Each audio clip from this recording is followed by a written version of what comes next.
Oke, bismillahirrahmanirrahim. Assalamualaikum warahmatullahi wabarakatuh. Alhamdulillahirrahmanirrahim. Wabihi nasta'inu ala umuri dunya waddin wa ala alihi washabihi ajmain amma ba'du. Pertama-tama mari kita panjatkan puji dan syukur kehadirat Allah Subhanahu wa taala karena dengan rahmat dan hidayahnya kita bisa berkumpul pada ruang tatap maya ini. Tak lupa sholawat serta salam semoga tetap tercurah limpahkan kepada junjungan kita yakni Habibana wa Nabiyana Muhammad Sallallahu Alaihi Wasallam. Tak lupa kepada para keluarganya, para sahabatnya, para tabi'in-tabi'atnya, hingga semoga sampai kepada kita selaku umatnya. Pada video kali ini, kami dari kelompok 2 akan mempresentasikan mengenai setengah putaran dan ruas garis berarah. Sebelumnya izinkan kami untuk berkenalan. Kami dari kelompok 2 yang terdiri dari 4 orang. Yang pertama ada Neneng Mirnawati dengan NPM 2021511012. Yang kedua ada Melsa dengan NPM 2021511015. Dan yang ketiga ada saya sendiri, Irfan Gustiana, dengan NPM 2021511030. Dan yang terakhir ada Silpa Rahmawati dengan NPM 2021511072. Oke, langsung saja kepada pemaparan yang pertama berkaitan dengan pengertian setengah putaran yang akan dipaparkan oleh Silpa. Kepada Silpa, saya silakan. Baik, terima kasih kepada Irfan yang telah mempersilahkan saya untuk memaparkan mengenai setengah putaran. Nah, di sini yang pertama ada pengertian setengah putaran. Setengah putaran merupakan keadaan khusus pencerminan, yaitu pencerminan terhadap suatu garis yang garis sumbu dalam pencerminan diambil alih perannya oleh titik cermin. Setengah putaran pada titik A adalah fungsi sigma A yang didefinisikan untuk setiap titik P pada V sebagai berikut. Yang pertama, apabila P sama dengan A, maka sigma AP sama dengan A. Yang kedua, apabila P tidak sama dengan A, maka sigma A P sama dengan Q, sehingga A titik tengah ruas garis PQ. Nah, dapat dilihat pada gambar yang ada pada layar. Kemudian ada setengah putaran sebagai suatu isometri. Nah, di sini ada teorema 3.1, di mana setengah putaran adalah suatu isometri yang dapat dibuktikan dengan kita mengambil sembarang setengah putaran yang sigma A. Dalam hal ini terdapat dua langkah, yaitu yang pertama, langkah menunjukkan sigma A merupakan suatu transformasi, dan yang kedua ada langkah menunjukkan sigma A merupakan suatu isometri. Di sini timbul pertanyaan pada benak Anda, mengapa demikian? Hal ini disebabkan karena Anda menetapkan pengertian isometri melalui pengertian transformasi. A. Dalam membuktikan teorema 3.1, Anda harus menunjukkan 3 hal, yaitu yang pertama, sigma A, P, elemen dari V. Setiap P elemen V, artinya sigma A adalah pemetaan dari V ke V. Terus ambil P elemen V sebarang, apabila P sama dengan A, maka berdasarkan definisi 3.1. Sigma A, P sama dengan A, karena A elemen V, maka sigma A, P sama dengan V. Apabila P tidak sama dengan A, maka garis PA merupakan himpunan bagian dari V. Misalkan Q sama dengan elemen AP,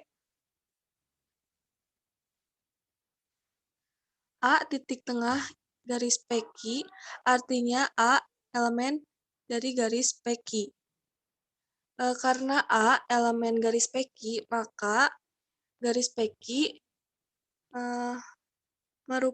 elemen merupakan himpunan bagian dari ruas garis AP. Karena A P elemen V, maka ruas garis AP merupakan himpunan bagian dari V.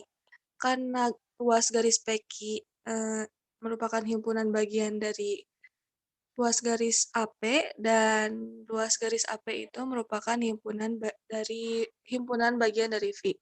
Jadi setiap P merupakan elemen V, maka Sigma A, P merupakan elemen V. Dengan kata lain, sigma A merupakan pemetaan dari V ke V.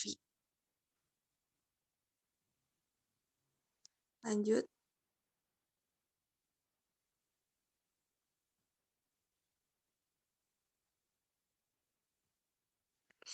Yang kedua, ada sigma A fungsi kepada. Ambil Q titik sebarang pada V. Apabila Q sama dengan A, maka ada P elemen V, yaitu P sama dengan A. Sehingga sigma A, P sama dengan A, sama dengan Q sama dengan A. Apabila Q tidak sama dengan A, maka garis Q himpunan bagian dari V, maka ada P elemen V sehingga A titik tengah dari garis PQ. Hal ini berarti bahwa apabila Q tidak sama dengan A, ada P elemen V sehingga sigma AP sama dengan Q, jadi sigma A merupakan fungsi kepada. Kemudian yang ketiga ada sigma A fungsi 1,1. Ambil P dan R titik sebarang pada V sehingga sigma AP sama dengan sigma AR. Apabila sigma AP sama dengan sigma AR sama dengan A, maka P sama dengan A sama dengan R. Apabila sigma AP sama dengan sigma R sama dengan sigma AR sama dengan S tidak sama dengan A, hal ini berakibat bahwa A titik tengah garis PS dan garis RS. Karena A titik tengah garis PS dan garis RS, maka garis PS dan garis RS, karena garis PS dan garis RS, maka P sama dengan R. Karena untuk sebarang P dan R pada pi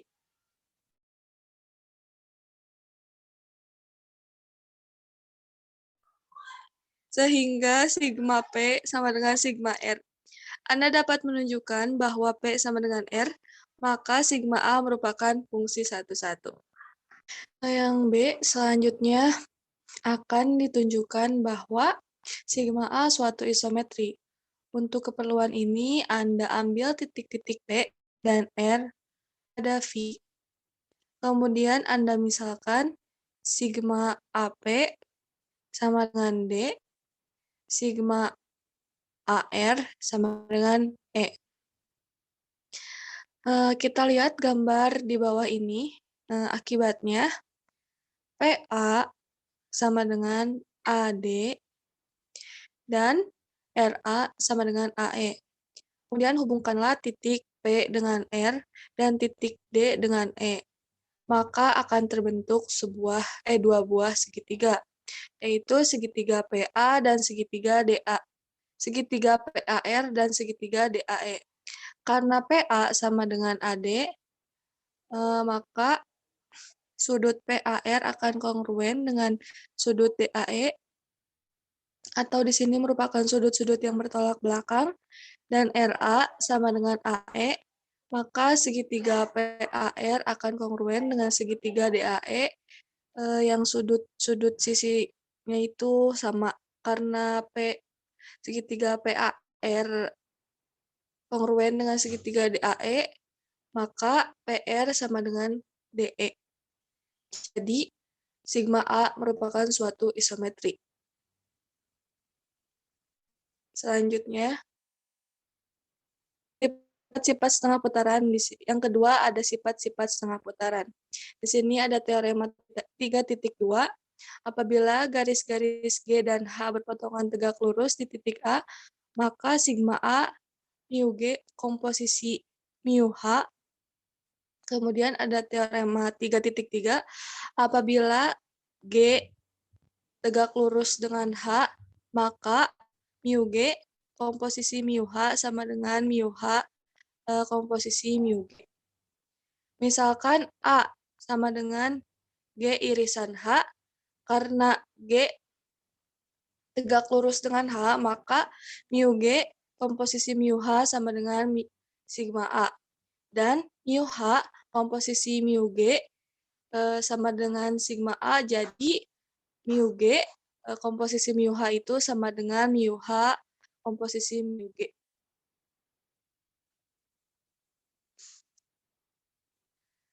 Kemudian ada teorema 3.4, di mana setiap setengah putaran adalah involusi. Di sini dibuktikan dengan ambillah sembarang setengah putaran sigma A, karena yang harus ditunjukkan adalah sigma A involusi. Artinya harus ditunjukkan bahwa mu A inverse sama dengan sigma A inverse sama dengan sigma A. Ambil dua garis G dan H sehingga A sama dengan G irisan H. Dan G tegak lurus dengan H. Akibatnya hal ini Anda memperoleh sigma A sama dengan mu G komposisi mu H. Selanjutnya Anda akan memperoleh sigma A inverse sama dengan inverse dari mu G komposisi mu H sama dengan inverse dari mu H komposisi inverse dari mu G. Sama dengan mu H komposisi mu G. Jadi sama dengan sigma A. Sebab H tegak lurus dengan G dan A sama dengan G irisan H, jadi sigma A merupakan involusi.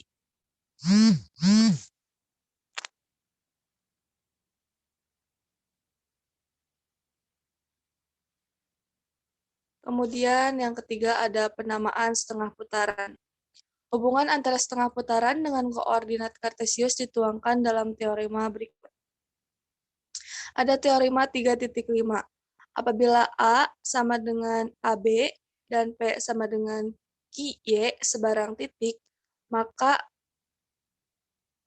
sigma AP sama dengan 2A dikurangi Q dan 2B dikurangi Y. Dengan bukti misalkan Q itu sama dengan X0, Y0 sama dengan sigma AP. Maka A titik tengah dari garis PQ sehingga mendapat hubungan A sama dengan X ditambah X0 per 2 dan A sama dengan Y ditambah Y0 per 2. Apabila Anda selesaikan, didapat persamaan X0 itu sama dengan 2A min X atau 2A dikurangi X dan Y0 itu sama dengan 2B dikurangi Y. Jadi, sigma AP itu sama dengan 2A dikurangi X atau 2B dikurangi Y dengan setiap P sama dengan X, Y.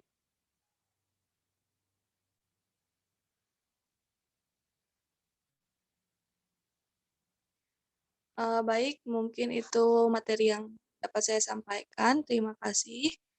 Saya kembalikan kepada moderator.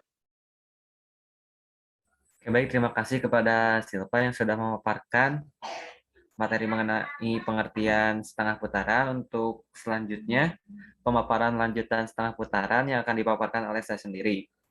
Langsung saja, untuk sifat-sifat setengah putaran dan pencerminan disebabkan oleh ketentuan invarian, kolineasi, dan dilatasi, seperti pada definisi-definisi dan teorema-teorema berikut ini.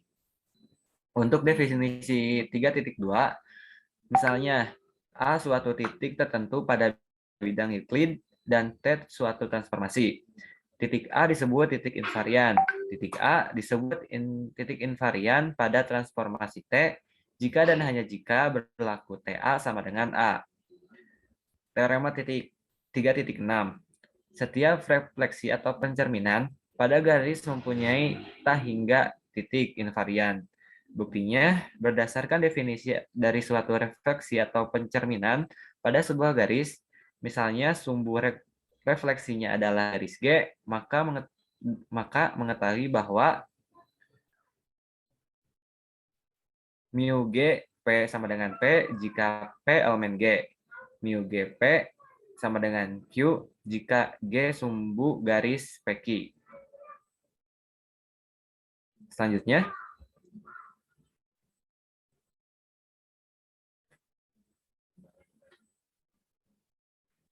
untuk selanjutnya, akibatnya setiap P elemen G, jelas bahwa mu G P sama dengan P. Artinya, P titik invarian pada mu G ini karena garis G mempunyai tak hingga titik. Akibatnya, titik invarian dari mu G adalah tak hingga, yaitu semua titik pada garis G karena sumbu refleksi diambil sebarang garis G, maka kesimpulannya setiap refleksi pada garis mempunyai tak hingga titik invarian. Selanjutnya teorema 3.7. Setiap setengah putaran mempunyai tepat satu titik invarian. Buktinya, ambil sigma A sembarang setengah putaran. Berdasarkan definisi 3.1, jelas bahwa hanya P sama dengan A, sehingga mu A sama dengan A. Berdasarkan definisi 3.2, jelas bahwa A titik invarian pada sigma A. Jadi sigma A mempunyai satu titik invarian, karena sigma A sebarang setengah putaran. Maka setiap setengah putaran mempunyai tepat satu titik invarian. Selanjutnya definisi 3.3. Sebuah transformasi T yang mempunyai sifat bahwa sebuah garis petanya adalah sebuah garis. Maka T disebut kolineasi. Selanjutnya, teorema 3.8. Setiap refleksi pada garis merupakan suatu kolineasi. Buktinya, ambil mu G sebarang refleksi pada garis G. Berdasarkan teorema 2.4, mu G suatu isometri karena suatu isometri bersifat mengawetkan garis. Artinya, peta dari suatu garis adalah garis lagi oleh suatu isometri. Maka mu G mengawetkan garis berdasarkan definisi 3.3. Setiap refleksi merupakan suatu kolineasi. Selanjutnya teorema 3.9. Setiap setengah putaran merupakan suatu kolineasi. Buktinya, karena setengah putaran merupakan suatu isometri dan karena suatu isometri mengawetkan garis, maka setengah putaran merupakan kolineasi. Ke selanjutnya.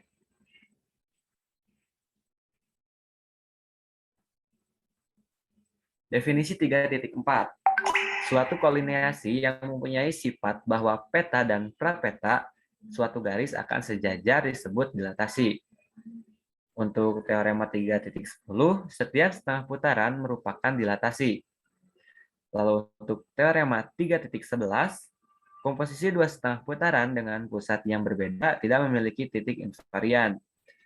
Untuk buktinya, ambil sigma A dan sigma B dengan A tidak sama dengan B, maka garis AB dengan garis G, dan buat garis H melalui A tegak lurus G, dan garis K melalui B tegak lurus garis G, seperti gambar yang ada pada layar. Selanjutnya,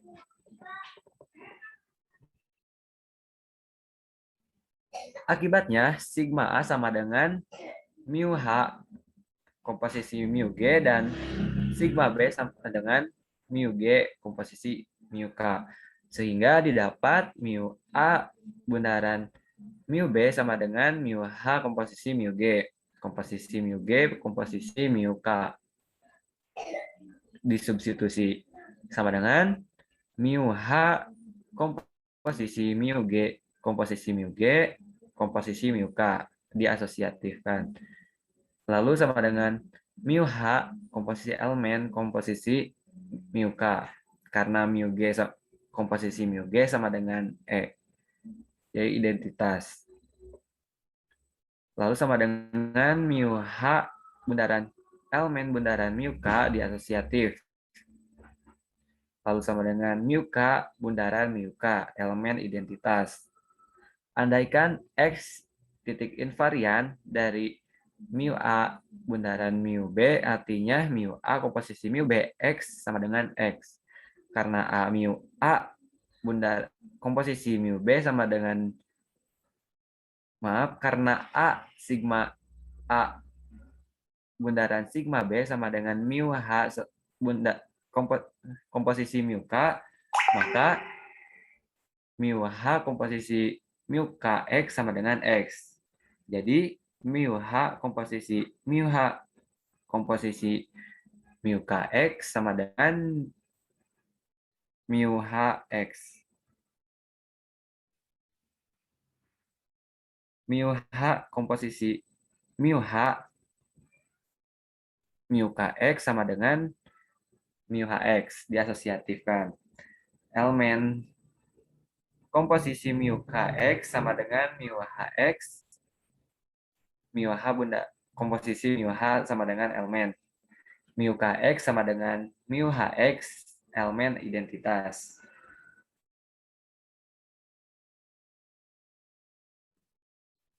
Oke, pemaparan dari saya sudah. Untuk pemaparan selanjutnya mengenai ruas garis berarah yang akan dipaparkan oleh Melsa. Kepada Melsa, saya silakan. Baik, bismillahirrahmanirrahim. Terima kasih pada moderator yang telah mempersilahkan saya untuk melanjutkan materi selanjutnya mengenai ruas garis berarah.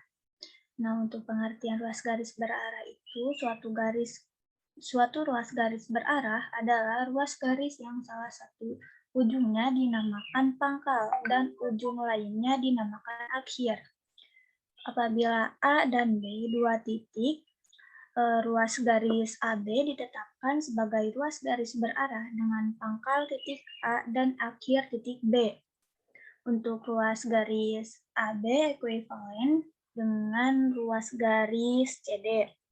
Apabila sigma PA sama dengan D dengan P titik tengah ruas garis BC.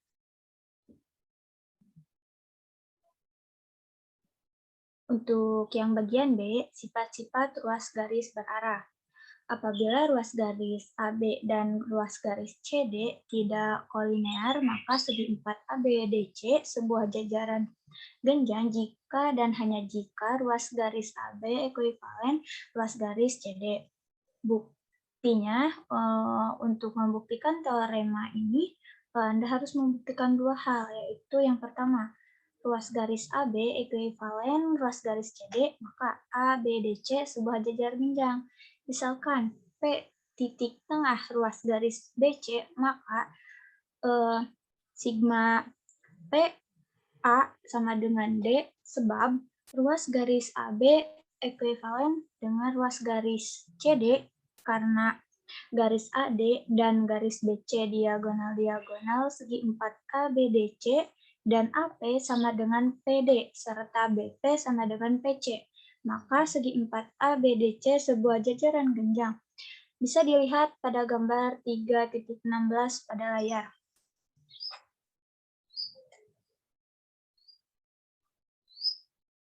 Untuk yang kedua, ABDC jajaran genjang, maka ruas garis AB ekuivalen dengan ruas garis CD.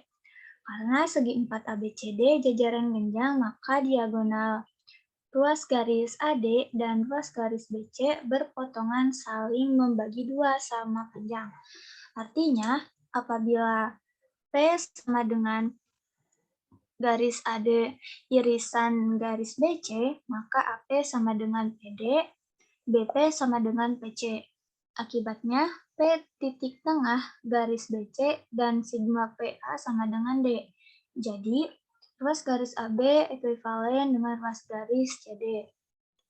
Nah, untuk relasi ekuivalen pada himpunan ruas garis berarah merupakan relasi ekuivalen. Artinya, apabila diberikan AB, CD, dan EF, maka ruas garis AB ekuivalen dengan ruas garis BA, sifat refleksi.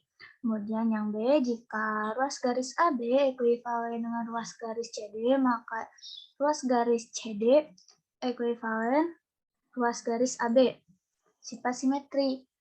Yang C, jika ruas garis AB ekuivalen dengan ruas garis CD dan ruas garis CD ekuivalen ruas garis EF, maka ruas garis AB ekuivalen ruas garis CF, itu sifat transitif.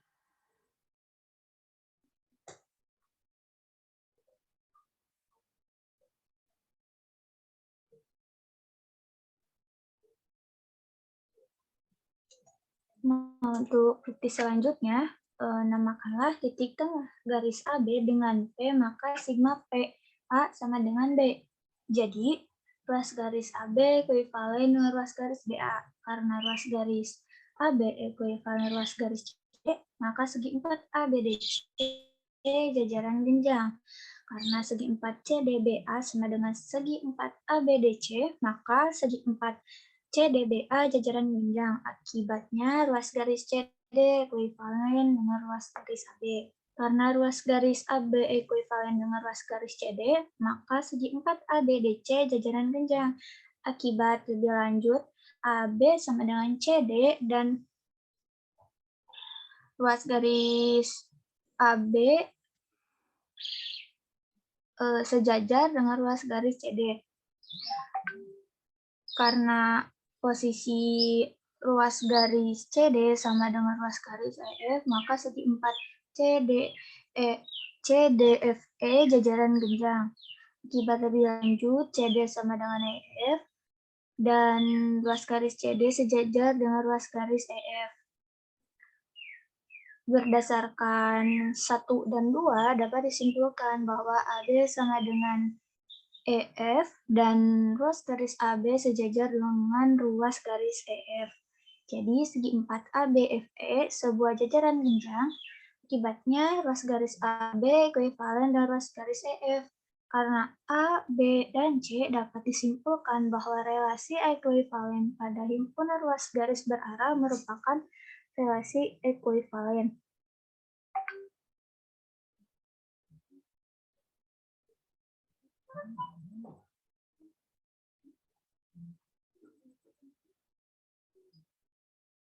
Mungkin sekian yang saya dapat sampaikan, saya kembalikan pada moderator. Oke, baik. Terima kasih kepada Melsa yang sudah memaparkan. Untuk pemaparan selanjutnya akan dipaparkan oleh Neneng Mirna. Kepada Neneng Mirna, saya disilahkan. Baik, terima kasih kepada moderator yang telah memberikan saya waktu untuk menyampaikan materi. Selanjutnya yaitu apabila diberikan titik P dan garis AB, maka ada titik Q yang tunggal sehingga garis PQ ekuivalen dengan AB, dengan garis AB. Buktinya yaitu dalam hal ini Anda harus membuktikan dua hal, yaitu yang pertama adanya titik Q sehingga garis PQ ekuivalen dengan garis AB. Misalkan R titik tengah dari BP dan Q sama dengan sigma RA, maka garis AB sama dengan garis PQ. Karena garis AB sama dengan garis PQ, maka garis PQ ekuivalen dengan garis AB. Akibatnya ada Q yang memenuhi garis PQ ekuivalen dengan garis AB. Selanjutnya yaitu titik Q hanya ada satu yang memenuhi garis PQ ekuivalen dengan garis AB. Andaikan ada titik lain, namakanlah S sehingga garis AB ekuivalen dengan garis PS. Jadi sigma RA sama dengan S, tetapi Anda mengetahui bahwa sigma RA sama dengan Q, karena peta titik A oleh sigma R tunggal, maka S sama dengan Q. Jadi Q yang memenuhi garis PQ ekuivalen AB, garis AB adalah tunggal.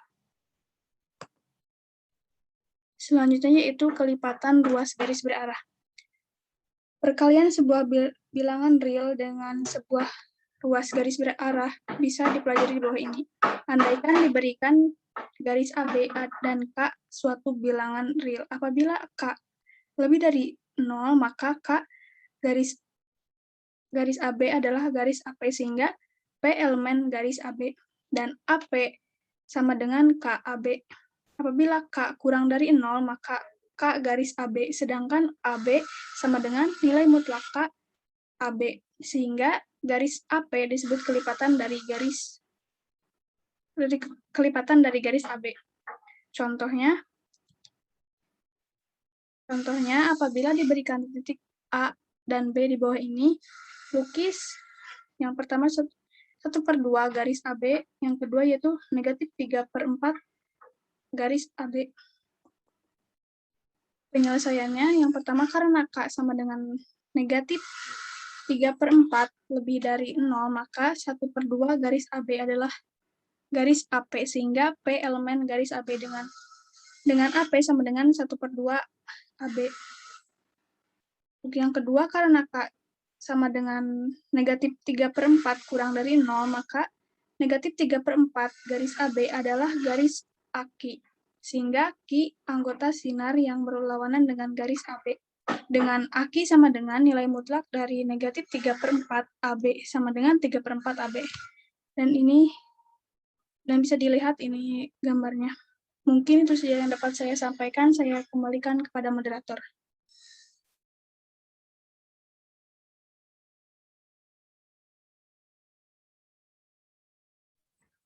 Oke, baik. Terima kasih kepada Nenek yang sudah memaparkan materi yang terakhir.